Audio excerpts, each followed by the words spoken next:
자, 오늘은 그러면 어, 인지기술에서 전체 내용을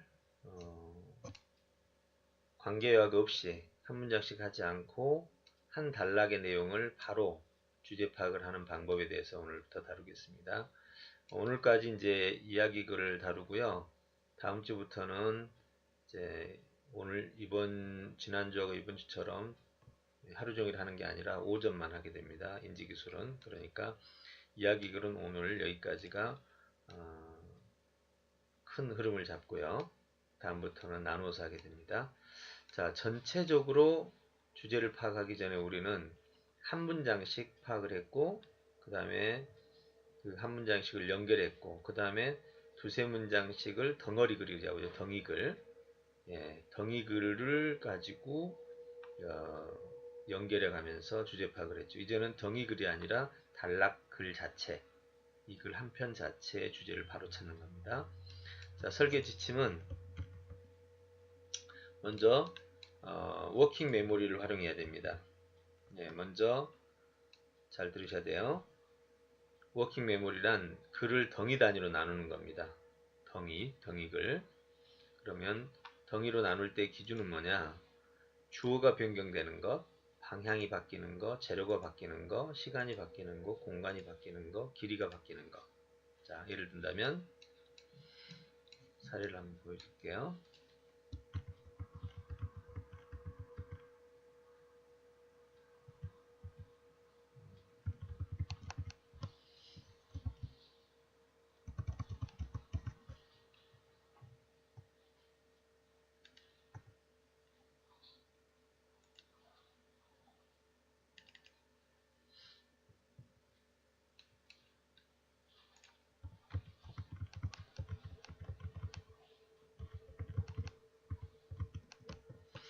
자, 글이 길죠? 그러면 여기서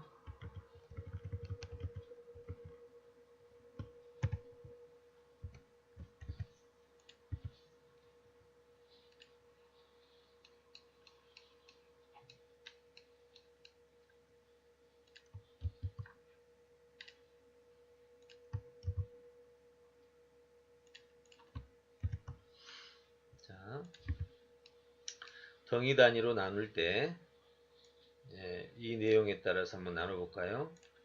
자, 주어 변경, 방향 변경, 재료 변경, 시간 변경, 공간 변경, 길이 크기.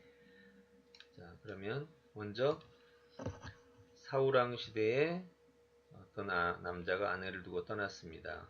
그래서 그곳의 영주가 여인을 탐내서 집으로 불러들였고 그 여인은 고향을 몰래 떠나기로 했습니다. 떠났습니다.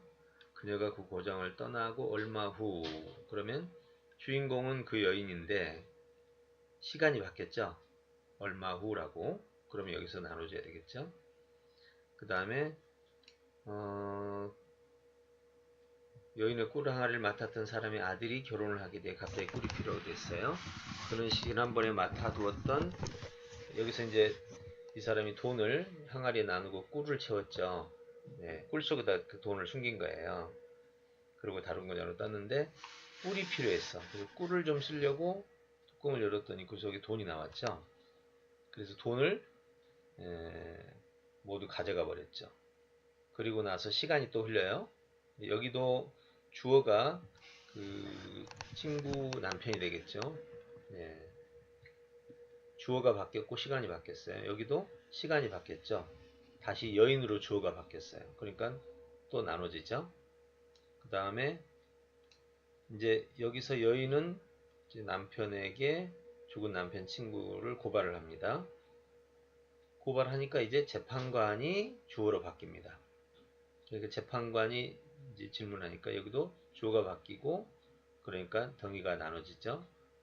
그래서 어찌할 방법이 없다라고, 여기까지 내용은 어때요?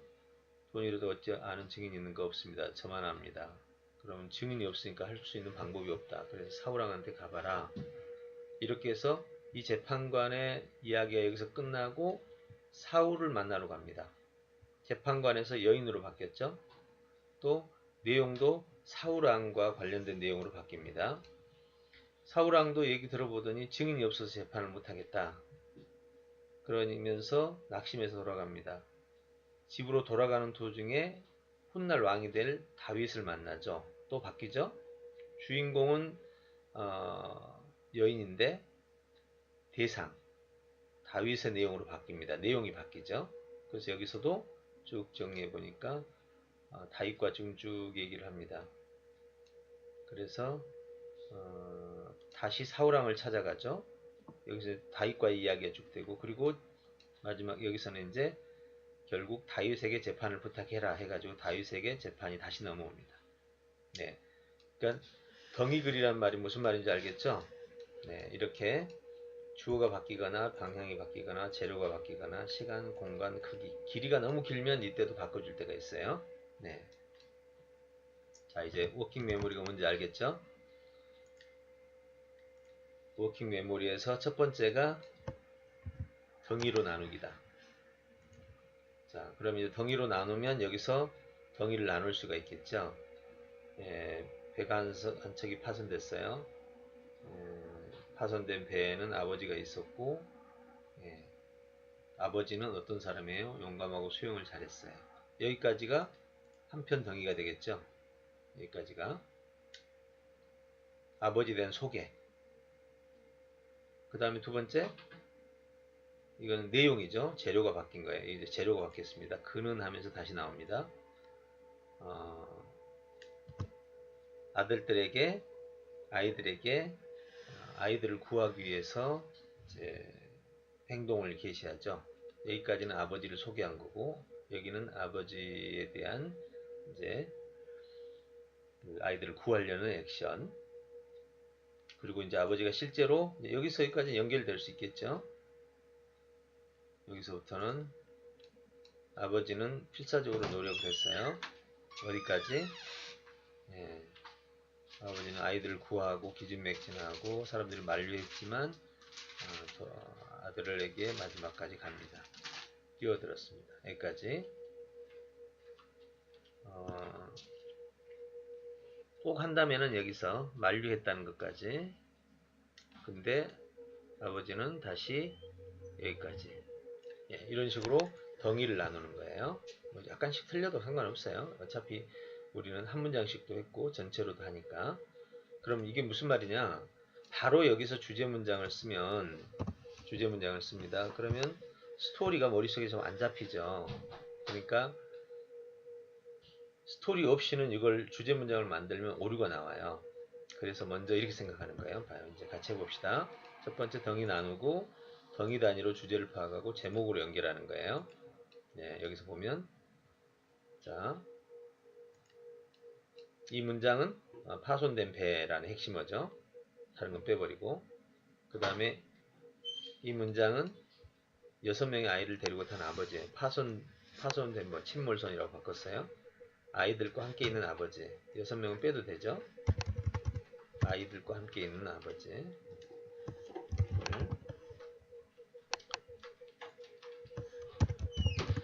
그 다음에 이 문장이 추가됩니다. 아버지의 모습이죠. 용감하고 결단력 있는 사람이니까 용감한 아버지하고, 용감하니까 결단력이 있으니까 용감한 아버지, 수영을 잘하는 아버지, 수영 잘하는 용감한 아버지, 침몰선의 아이들과 함께 있는 수영 잘하는 용감한 아버지. 이렇게 머릿속으로 그림을 그린 거예요. 그 다음에 다시 헤엄쳐서 육지로 구해내야 됐고 겁내지만을 기다리고 있으라고 했습니다. 아이를 구하려 한 명씩 데리고 육지로 옮기는 용감한 아버지. 수영 잘하는 빼도 되겠죠. 네, 이렇게 이걸 머릿속으로 하는 거예요. 자, 해봅시다. 이제 따라오세요. 생각을.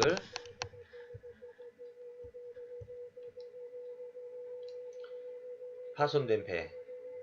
자, 그 다음 여기까지 여기 수라적이 된 배를 파손된 배, 침몰된 배. 6명의 아이를 데리고 있는 아버지. 그 아버지는 어디에 있어? 침몰된 배 위에 6명의 아이를 데리고 있는 아버지. 다시 여기까지 추가합니다.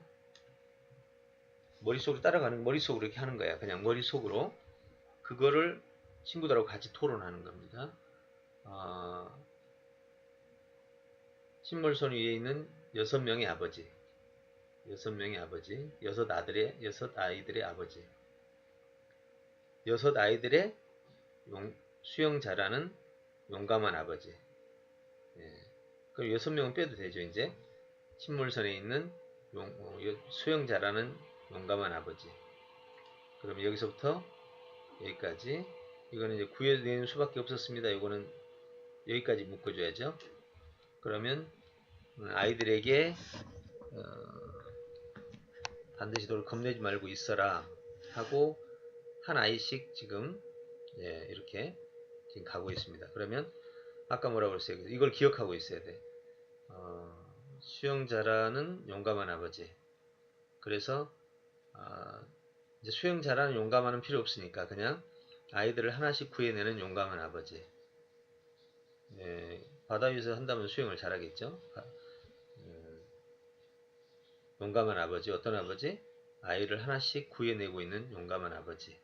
네, 이렇게 말하는 거예요. 그러니까 요 세 개 하고, 자, 그럼 먼저 워킹 메모리를 활용해서, 자, 이제 학생 친구들하고 토론합니다. 자, 그러면 오늘 진행을 맡은 사람이, 자, 내가 먼저 할게. 자, 합니다. 여기까지 했죠. 네. 아이들을 하나씩 데리고 이동시키는 용감한 아버지. 거의 다섯 번째 아이를 구해놓고 지금 기진맥진한 아버지. 그러면 다섯째 아이를 구하고 기진맥진한 아버지. 기진맥진한 용감한 아버지. 그냥 용감한을 빼도 되고요. 여러분 머릿속에 그림을 그리는 거예요. 그 다음에 기진맥진해 있는 아버지를 말리는 사람들. 그지? 사람들은 말렸어요. 그랬을 때 돌아오겠다고 약속을 했기 때문에 다시 돌아가는 아버지. 그죠? 다시 돌아가는 아버지. 그러면 다시 정리해볼게요. 침몰선에서 아이들을 하나씩 옮겨서 기진맥진한 상태가 됐는데 사람들이 만류했죠. 만류한 상태. 그 상태에서 다시 뛰어드는 아버지. 그럼 다시 정리해볼까요? 사람들에도 만류에도 불구하고 다시 구하러 간 아버지. 자, 사람들의 만류에도 불구하고 다시 구하러 간 아버지. 그 앞에는 뭐가 있을까? 다섯 아이들을 구하고 지쳤지만 사람들의 만류에도 불구하고 다시 뛰어드는 아버지. 그리고 나서 이거는 이제 여기까지는 결국 기운이 없어 막내하고 함께 죽은 아버지. 그죠? 자, 그럼 다시 해볼게요. 이걸 말로 하는 거예요. 말로. 적지 않고. 이따 영상 촬영한 걸 보고 그 말하는 거를 선생님이 평가할 거예요. 막내와 함께 죽은 아버지. 그럼 앞에 만류에도 불구하고 다시 뛰어들었다가 막내하고 함께 죽은 아버지. 다시 쭉 앞으로 가는 거예요. 네. 말하는 거를 이렇게 꼭 기억해. 지금 내 말 잘 듣고 있죠, 여러분들? 자, 마지막 끝부분을 얘기하는 거예요. 막내와 함께 죽은 아버지. 어떻게 죽었어? 막내와 함께 만류에도 불구하고 물에 뛰어들어 아이를 구하려고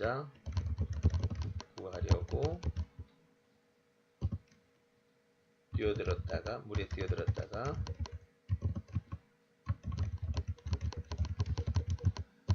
막내와 함께 죽은 아버지. 그러면 여기도 지쳐서 사람들의 만류에도 불구하고 왜 지쳤어? 다섯 아이를 구하느라고 지쳐서 만류에도 불구하고 침몰선 위에서 자 이렇게 하면 한꺼번에 안 되니까 읽을 때마다 자 잘 봐요. 이거 규칙 안 지킨 사람은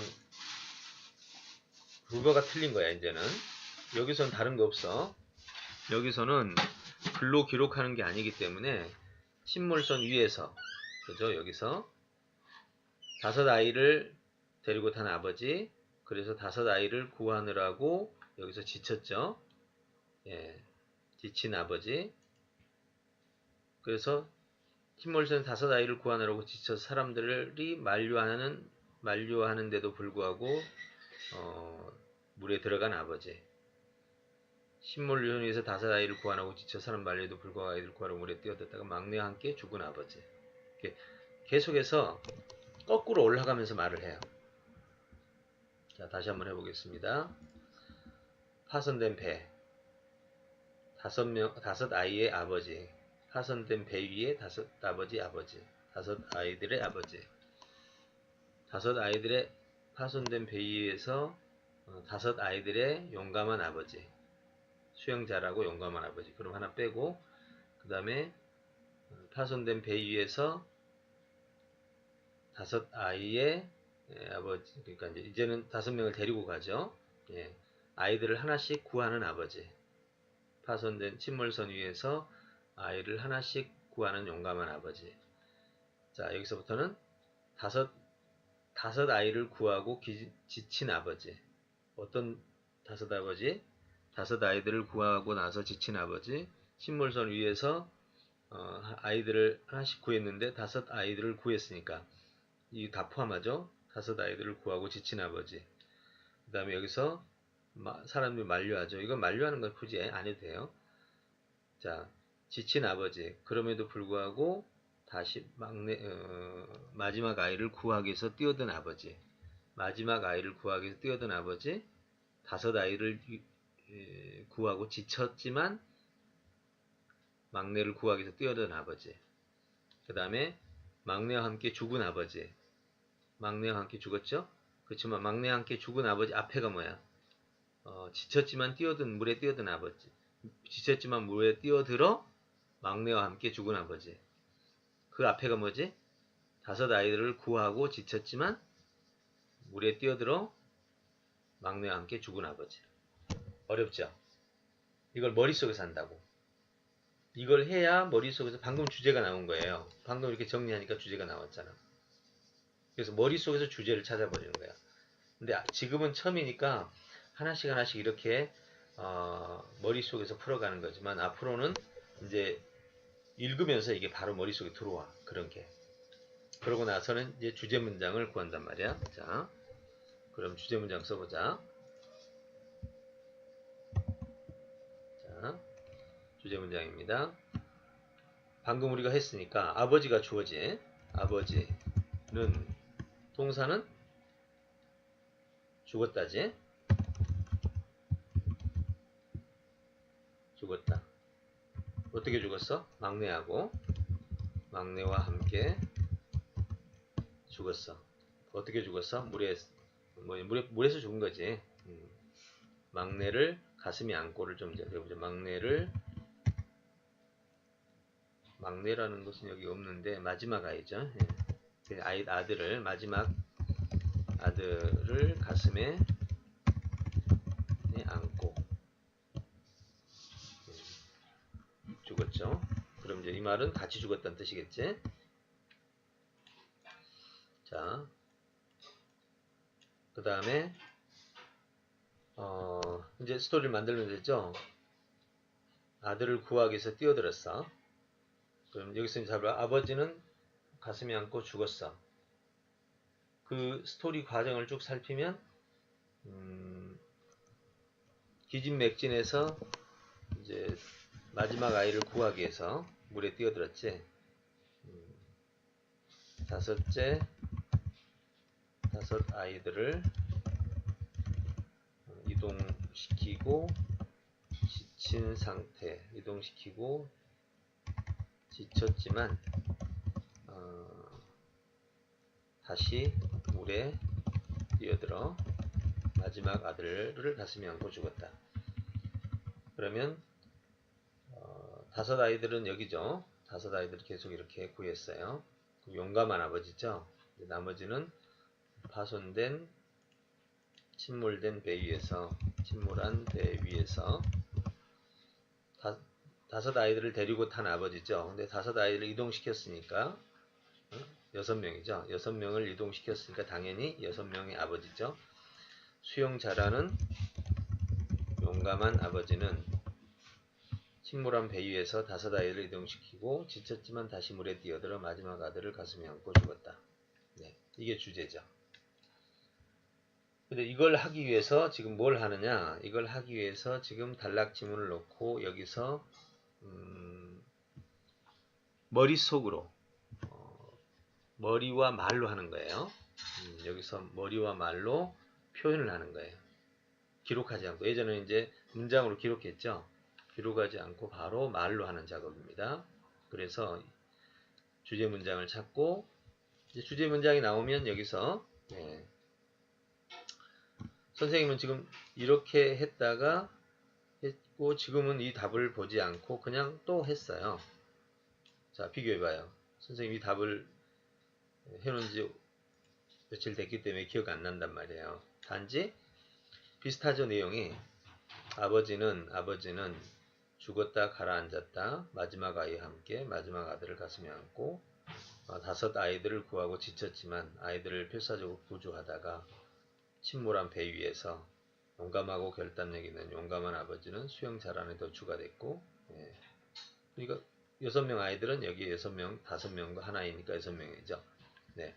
어떻게 해도 큰 차이 없이 전체적인 내용을 담고 있는 거예요. 그러니까 선생님은 이런 걸 기억을 안 한단 말이야. 이거 주제가 뭐라고 애우질 않아. 왜? 이렇게 로직을 따라서 논리적인 흐름을 따라서 찾아내기 때문에 언제 해도 그 내용은 문장은 달라지더라도 그러니까 선생님이 요약을 할 때는 오늘하고 내일하고 모레 할 때마다 똑같은 문장이 한 번도 안 나와. 왜? 외우지 않고 하기 때문에. 이거는 며칠 전에 한 거고 이거는 지금 한 거고 또 내일 하면 또 다르게 문장이 나온다고. 그렇지만 이 내용을 다 담고 있다고. 굉장히 중요하죠. 그래서 이제 설계는 마지막으로 이제 여기가 이걸 가지고 하면 되겠죠. 이렇게 하나 전부 다 죽은 아버지가 되겠고 용감한 죽은 아버지, 아이들을 구하는 죽은 아버지, 희생한 죽은 아버지 뭐 이렇게 되겠죠. 예, 이건 이따가 여러분들이 풀어나가면 되겠죠. 이거는 이제 이전과 같아요. 이전과 같은 형식은 제목을 먼저 만들고 이거 잊지 말아요. 여기 주제에서 제목을 만들고 제목 만드는 방식 알죠? 잊지 말아요. 주어 쓰고 아버지 그 다음에 동사를 앞에다 쓰죠. 가라앉으니까 죽은으로 하면 되겠죠. 아이들을 위해 죽은 아버지 아이들을 구하기 위해 예, 이렇게 하면 이 내용을 다 끌어안죠. 물론 이거를 너무나 단순한 거니까 위대한 아버지의 희생 예, 이렇게 해도 되겠죠. 그런 다음에 이 뒤에 적는 것은 요거를 여기다 갖다 놓고 여기 있는 스토리를 덩어리 글로 해서 제목을 만든다고 그랬죠. 여기까지 예, 침몰한 배 위의 아버지, 침몰한 배 위의 가족들, 그 다음에 여기서 아이를 구하는 아버지, 거의 지친 아버지, 그 다음에 마지막 뛰어든 아버지, 이런 식으로 해서 이야기 스토리를 제목으로 바꿔서 모양을 만들면 돼요. 알겠죠? 자, 그럼 이제 과제입니다. 지금 이 시간에 어떻게 들어가냐면 촬영을 시작하고 자, 인사하고 촬영한 다음에 먼저 단락 설계를 어떻게 하는지 자, 지금부터 요 방식으로 하겠습니다. 하고 이 방식을 한번 확인하고 자, 절차입니다. 절차에서 먼저 인사하고 그 다음에 요거 워킹 메모리 활용해서 주제 찾는 방법 확인하고 그런 다음에 먼저 진행자가 제일 먼저 얘기를 하는 거예요. 예. 파손된 배라고 말하면 주변에 있는 사람들이 같이 맞으면 그대로 좋네요. 틀리면 이렇게 하면 어떨까요? 파손된 기선. 그럼 둘이 서로 응원해. 파손된 기선이 더 낫겠네요. 그러면 최종 합의됐죠. 두 번째 진행자가 파손된 베이에 아버지. 여섯 아이의 아버지. 여섯 아이의 아버지. 파손된 베이의 여섯 아버지, 아버지. 여섯 아이의 아버지. 그러니까 이제 주변에 있는 그 팀원들이 좋습니다. 그거 괜찮네요. 아니면 혼란스러운 수라장이 된 배위의 여섯 명의 아버지. 이게 어떤가요? 그러면 그게 더 낫네요. 자, 그 다음 또 팀 진행자가 파손된 베이의 여섯 명의 용감한 아버지 하니까 옆에 친구가 수영 잘하는 게 여기서 중요하니까 그러면 수영을 잘하고 용감한 아버지, 수영을 잘하는 용감한 아버지 어느 게 나을까요? 예, 이게 좋네요. 이런 식으로 이 과정이 실력이에요. 그런 다음에 이걸 다 끝내고 그리고 그 머릿속에 든 내용을 가지고 주제 문장을 찾아내는 겁니다. 알았죠? 예, 그런 다음에 마지막 단락 설계까지 하면 됩니다. 자, 여기까지 지금부터 영상 촬영 들어갑니다. 방금 선생님이 한번 해준 거니까 어렵지 않겠죠? 지금 중요한 건 토의하는 과정을 선생님이 보려고 하는 겁니다. 자, 지금부터 시간은 처음 하는 거니까 20분 드리겠습니다. 자, 20분 동안 촬영 안에서 끝내줍니다. 자, 촬영 시작합니다.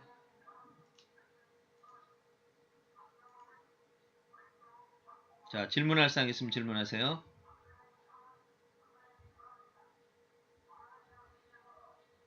질문할 사항 없으면 바로 촬영 들어가세요. 하다가 궁금한 사항은 질문하세요. 주제 문장까지 단락 설계까지 한다고.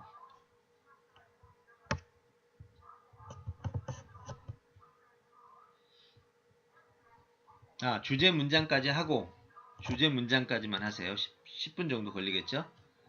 주제 문장까지 하고 단락 설계는 다음으로 하겠습니다. 자, 진행하세요. 주제 문장까지만 진행합니다.